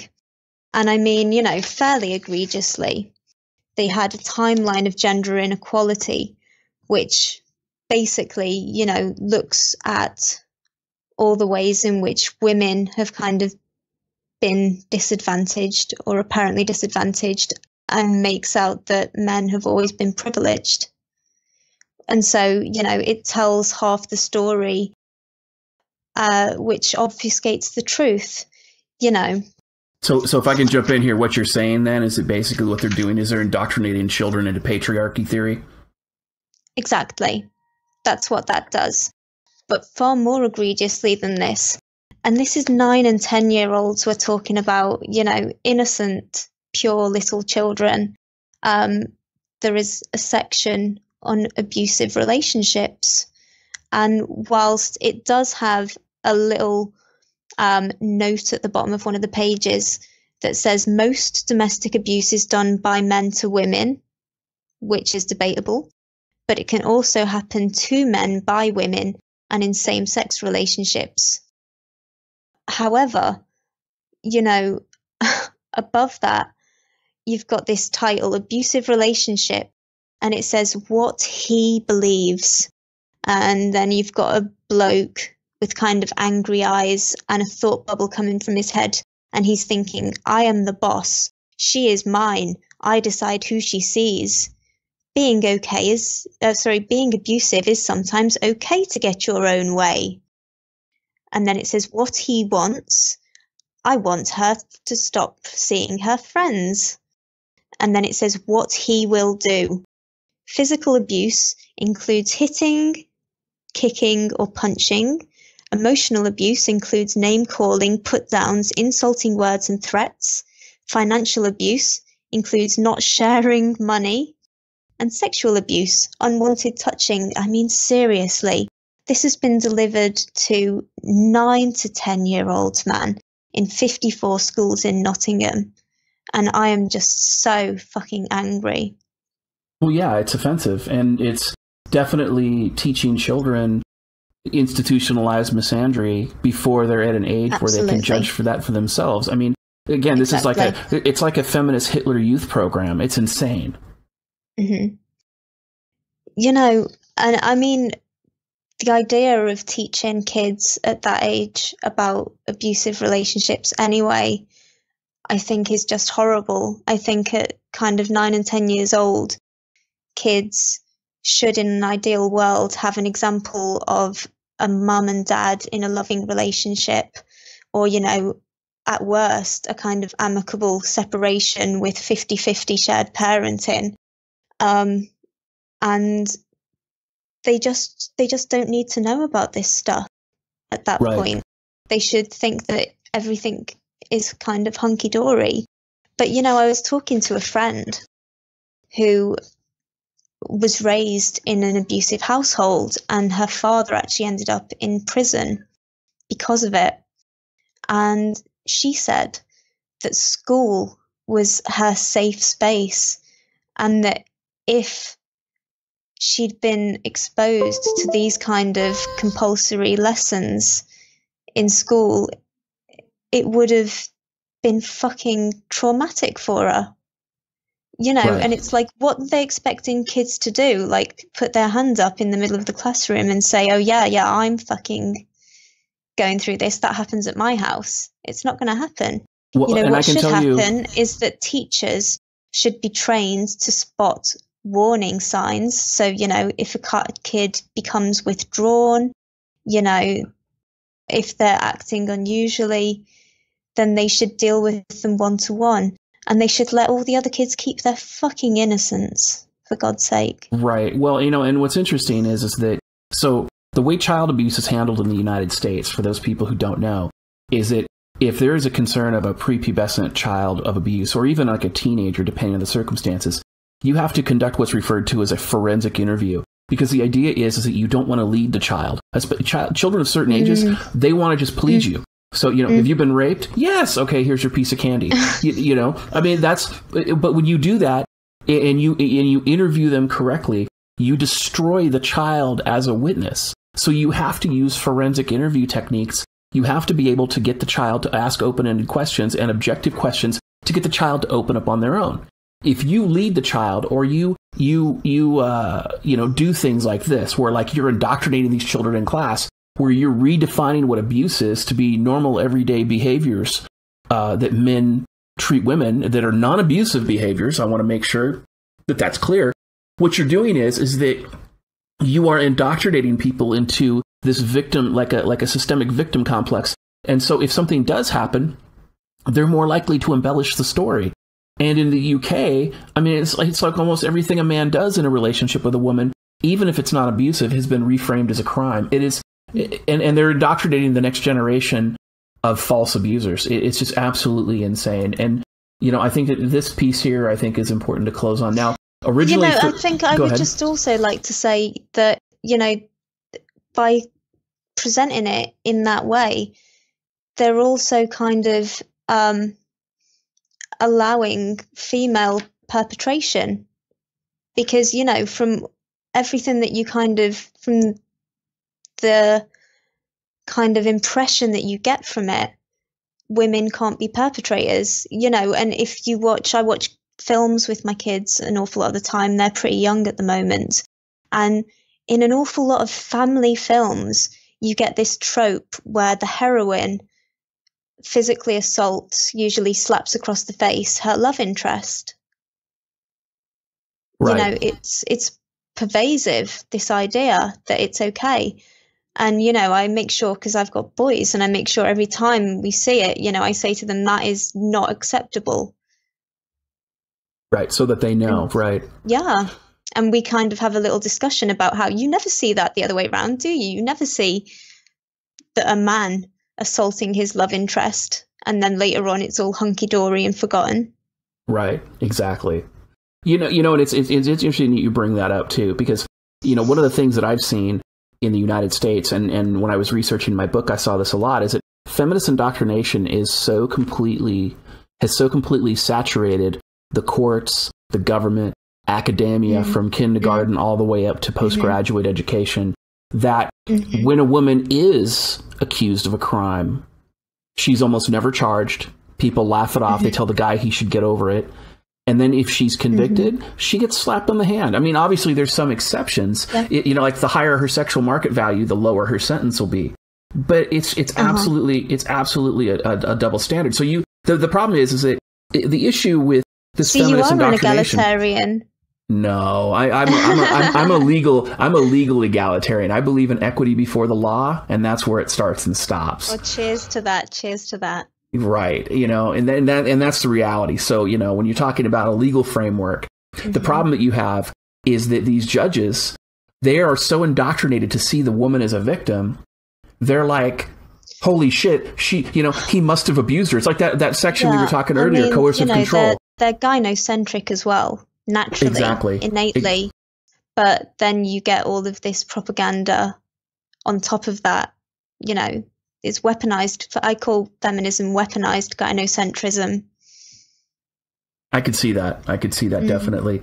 Now, originally we were going to stop here, guys, because like I said, we were digging through a lot of information. I know this was kind of a very information intensive environment. I'm going to put all these links in the description when I finally finish the remastering process. I'm going to try to actually get this video uploaded sooner than I was able to get the Grizzly MGTOW interview and the Lily Even interview uploaded. So I'm hoping to get this done either by the end of today or tomorrow. But right before we started right before we went live. Oh my God, I'd almost forgotten. Yep, that's why I marked it. So Lily showed me this article, and I think we really need to discuss it just briefly. And it's, Green Party to descend on the Home Office to demand the government categorize misogyny as a hate crime. Okay? Look at that angry bitch in the picture. Sorry, she just looks super angry. It's absolutely insane. And there's thousands of people who've signed this petition. So, Elizabeth, you want to touch base on this a little bit? Yeah, well, I suspect that most of the people watching or listening will know that in Nottingham, misogyny has been a hate crime for a while now. And the Green Party are committed to making sure that that's rolled out across the country. And they've actually said that since it's been made a hate crime in Nottingham, there's something like 3 reports every day. Right. And if I'm not mistaken, I think that's 3 reports every day and no convictions, by the way. So far. But, they're not interested in solving any problems, they're just interested in furthering this narrative of female victims and male oppressors. Exactly. And, and the thing about it is codified. Absolutely. And the thing that, again, it's striking about this. So if you're in the United Kingdom and you don't have a waifu like Elizabeth Hobson, you need to be thinking about MGTOW. You really need to be considering it because, MGTOW is, from a self-preservation standpoint, based on logic, reason, facts, and observable reality, it is the only self-preservation solution. And, it was interesting. You were talking earlier. I don't remember if we were talking on stream or I think we were talking beforehand. You were talking about a politician who talked about the airports. You want to kind of touch on that before we kind of open it up for questions? This was an awfully long time ago, but it's this bitch called Harriet Harman who was talking during Prime Minister's question times. And actually, that's right. We were going to put a call out to any 4chaners to try and find the video clip because it's down from YouTube and it's down from the BBC website, strangely. Right. We need weaponized autism here, gentlemen. We need to find this video clip and we need to make this woman popular. So go on, Elizabeth. Yeah, what she said was that if she were Prime Minister, there wouldn't be enough airports for all the men who would want to flee the country. Right, and, that's insane. Yeah. In other words, she was planning on persecuting men. That's what you're trying to say. She just admitted it, basically. Mm-hmm. Yeah, it's, like I said, the whole thing is a shit show. Everything that's going on in the UK, it's an absolute shit show. It is completely gynocentric, and it is very much Orwellian. So for anybody who has stayed the entire stream so far, thank you. I know it's been a long stream. It's been almost 2 hours just in the presentation portion. Again, we tried to get through it as quick as we could. I hope there weren't very many sound issues or things like that. I'm still new to streaming. This is a work in progress. So I hope the quality is good. And at this point, what I'm going to do is I'm going to open up for questions, and let's go ahead and reiterate that again. So if you look on your screen as you've been paying attention to the stream, there's a small box on the lower right-hand side. It's going to have my icon in it. The box will be gray. If you click it, that will allow you to redeem a Bukkake Chokeslam, and you can use that to ask questions, and those questions will be logged, and then I'll be able to take them in order. Now, if you're on a Roku or you're on a mobile device, you're not going to be able to use that. So what I want you to do is I want you to type question in caps and brackets, and then what I want you to do is say who the question's for. So if it's for me, it's DDJ, and then for Elizabeth, just to make it easier, just put Liz, and then whatever your question is after that. So again, it's questions, caps and brackets, Liz or DDJ, then whatever the question is. That way we know who that direction or who that question is directed to. So with that, let's open it up to the questions. If you guys have, and I appreciate the feedback on the sound, if you guys have questions at this point, feel free to ask them. Keep the chat clear so I can catch all these questions, because I don't have a production manager at Kat's level yet. So this is just me. So let's do this. Let me grab some of these questions. All right. So we've got first question is from T. Enfield to Elizabeth. At the beginning of the stream, you mentioned the term true equality. Can you please define that term in detail? Okay. Yeah. I mean, certainly it's equality before the law. It means that nobody is discriminated on based on their sex, which it should be the case, because in the UK we have the Equality Act, which prohibits discrimination based on sex or race. However, all kinds of organisations do it. You have quotas for women and ethnic minorities all over the place, in universities, at the BBC. And yeah, I mean, that's it basically. Equality before the law and equality of opportunity. Okay. Maximum freedom. Sounds good. Now, if you don't want to answer this next question, I'm okay with that, but I'm going to ask the question anyway. This one's directed to you again, Elizabeth. I didn't catch all of this, but can you describe the nature of your relationship with your man, and what else is different than money management? Different? In other words, he controls the money, clearly. What else does he control, I guess? What other patriarchal things does he do that within, platonic or, fit for public consumption that are appropriate to you? We have been together for 10 years now, and we got together when I was 19. And so, he's significantly older than me, and he makes a lot of the decisions, to be perfectly honest. And he also provides for me to be a stay-at-home mother. Since both my kids are now at school, I am lucky enough to have the freedom. Oh. Okay, I see you muted yourself. Sorry, I had a burst of children coming in. I hear it. Yeah, nothing says happy home like violence in the background. I love it. Yeah, I'm lucky enough to be in the position where he's providing me with the time to study. So I'm studying a degree in history and politics with the Open University, which is where you study at home, so I can fit it around home life. So I don't know. As far as I'm concerned, we have a slightly different, maybe, but fairly idyllic, well set up system that works for us. Let me grab this other question before it scrolls off my screen. Guys, I know you got a lot of questions. Calm them down for a second, or I'm going to lose them. Question for Elizabeth. After reading DDJ's book, what do you think of the hypergamic instinct and hybristrophilia? I don't know what hybristrophilia means. What's that? Good. I've heard the word before. Give me a second. I'll tell you. Let me do some Google foo. It is a paraphernalia with sexual arousal, facilitation, and attainment of orgasm response. Yeah, whatever. Okay, we'll leave that bit out. What do I think of hypergamy? You really need to ask that question of Paula Wright. She is one of the Liberty Bells, and she runs a page called what is it called? Something Darwinism. It's like to do with kind of gender politics, but the name escapes me now. But she's like an expert in all this stuff. what do I think of the hypergamic instinct?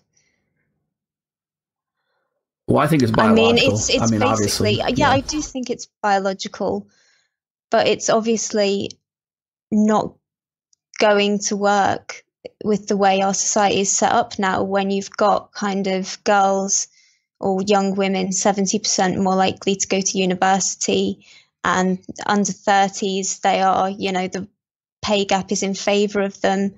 Like, women are going to have to compromise on that, or we're going to have to support men,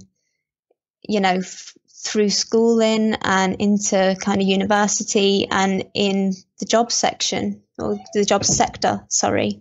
Okay. So basically what you're saying is that there should be a system of checks and balances in place to basically keep hypergamy in some kind of control. Is that what I'm hearing you say? I'm not sure. I mean, I've got a feeling that Paula told me that actually now we have something else rather than hypergamy, which means kind of people choosing to be with people of about the same, sort of similar status. Got it. I've got a feeling that went on, which, is ideal. I don't know. If people love each other, that's great. And I just think that men need a lot more support in society generally. All right, let's move to the next question. This one is from Angry Triangle. The question for Liz. On the point of financial abuse against women, if a man works full-time, 40 hours or more, and hands his earnings to his spouse, and the spouse mishandles the finances, is that not financial abuse against the man? Fucking right. So is. But it would so never, ever go down as that. Right. And then Ethical AA has a question for me. I have experience beating serious charges by being my own lawyer, mine and others.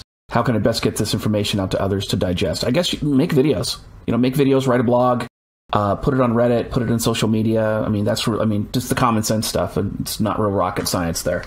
All right, let me go through some more here. Just touching base here. Okay, question for DDJ. Should people who are MGTOW by myself ever get another girlfriend but never get married in this gynocentric system? Here's my opinion. I don't think that you should commit, cohabitate, or marry, because and if you haven't watched my video, Avoiding Marriage is Not Enough, you should. Because if you're in a romantic relationship with a woman, she can file a domestic violence restraining order against you. And obviously, if you've been watching this stream, it's very easy to get. And it's easy to get anywhere where feminism has been adopted. And she can divorce rape you even if you're not married.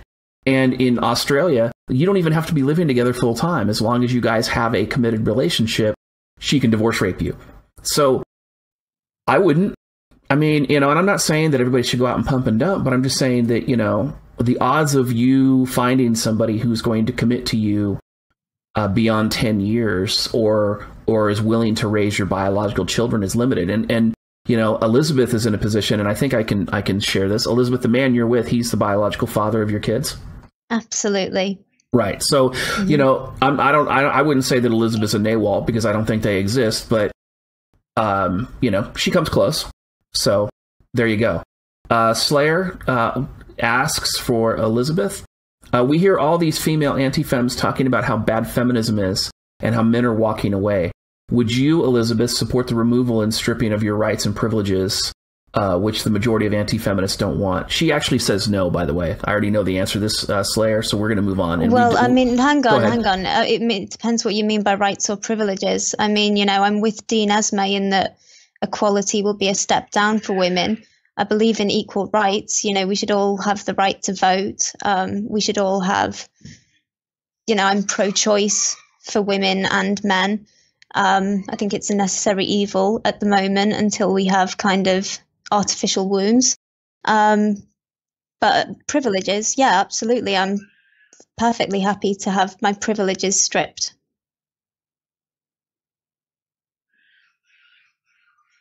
All right, so that sounds good. Perfect. Now you know. So she's willing to accept the pimp hand, guys. Now you know. All right. Question from Poseidon War Dog. You said no to the pimp hand. How do you deal with a spoiled brat? This is to you. Oh.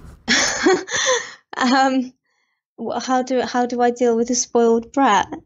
Do you spank a spoiled brat? You know what? I'm gonna have to go. My partner's struggling with children. All right, no problem. I'm sorry, I'm gonna have to cut it short. No, that's fine. I appreciate it. We only had like 4 or 5 other questions. That's okay. It's been a long stream. I'm really sorry to all the questioners. No, that's okay. And maybe we can touch some of these on Twitter or something. So thank you for your time. Absolutely. If they tweet me, I'll get back. Absolutely. So it's been a great stream, and it's great. It's 2 hours. I'll shoot you a link when the upload goes, and we'll go from there. Thank you again. And with that, we're going to go ahead and stop the stream. You guys have a great day.